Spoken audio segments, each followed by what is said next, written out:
அல்லாஹ்வுடைய தன்மை சத்தார் என்பது, மறைப்பது என்பது.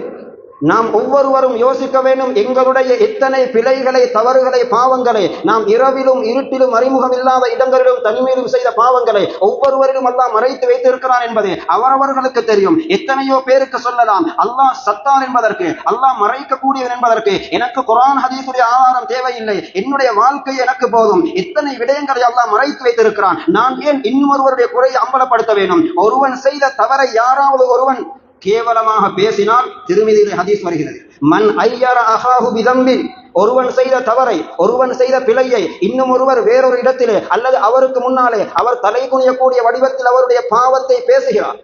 இவன் இன்ன தவறு செய்தவன், நீ இப்படியெல்லாம் பாவம் செய்தவன் தானே, உனக்கு இதை பற்றி பேசுவதற்கு என்ன அருகதை இருக்கிறது, இன்னின்ன பாவங்களை எல்லாம் செய்தவன் தானே என்று ஒருவன் செய்த பாவத்தை குத்தி காட்டி பேசினால் ஹதீஸிலே வருகிறதே, அந்த பாவத்தை இவன் செய்யாமல் மரணிக்க மாட்டான். அவனுக்குரிய தண்டனை அது.